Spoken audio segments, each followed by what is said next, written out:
तमिलनाडु वो राज्य जो एक तरह से मंदिरों की गोद में बसा हुआ था, क्योंकि सरकारी आंकड़ों के अनुसार 1984 से 1985 में मंदिरों के पास 5.25 लाख एकड़ जमीन हुआ करती थी। लेकिन साल 2019 से 2020 में एक मामले की जांच के दौरान ये सच सामने आया कि इन जमीनों में से 47,000 एकड़ जमीन तो गायब हो चुकी है। अब आपको लगेगा कि ऐसे कैसे गायब हो सकती है, जमीन कोई कागज तो है नहीं जो हवा में उड़कर कहीं और चली जाएगी। लेकिन ऐसा हुआ। दरअसल साल 2018 में तमिलनाडु के एक रिटायर्ड पुलिस इंस्पेक्टर ने देखा कि एक मंदिर का तालाब जो कभी 2.5 एकड़ में फैला हुआ था, वो अचानक से गायब हो गया और उस जमीन पर बड़े बड़े मॉल और बिल्डिंगें बन गई थी।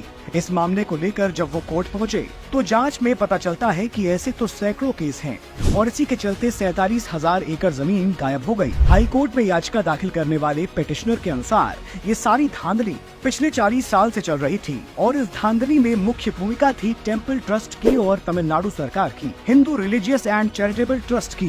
वहीं Hindu religious and charitable trust, जिसको नेहरू ने शायद मंदिरों से धन उगाही के लिए ही बनाया था, पिछले 40 सालों से तमिलनाडु की वामपंथी सरकारों ने नेहरू के बनाए इसी कानून की आड़ में 47,000 एकड़ जमीन गायब कर दी।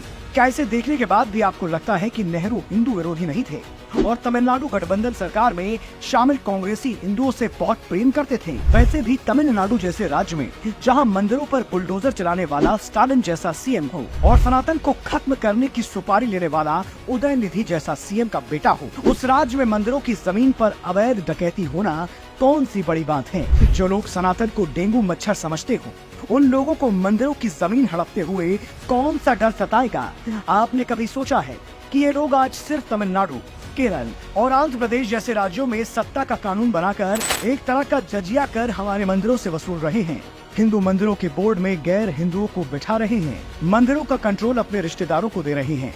अगर गलती से ये लोग केंद्र की सत्ता में आ गए तो क्या ये लोग देश के किसी भी मंदिर को सुरक्षित रहने देंगे? नेहरू ने HRC और हिंदू बोर्ड बिल लागू करके हिंदुओं का पलीता लगा ही दिया है। अब अगर उनके खानदान वाले इन लोगों के साथ ठगबंधन वाली सरकार बना देंगे तो सोचिए क्या क्या करेंगे। कल जब आप EVM का बटन दबाने जाइएगा तो इस बात को सोच कर दबाइएगा।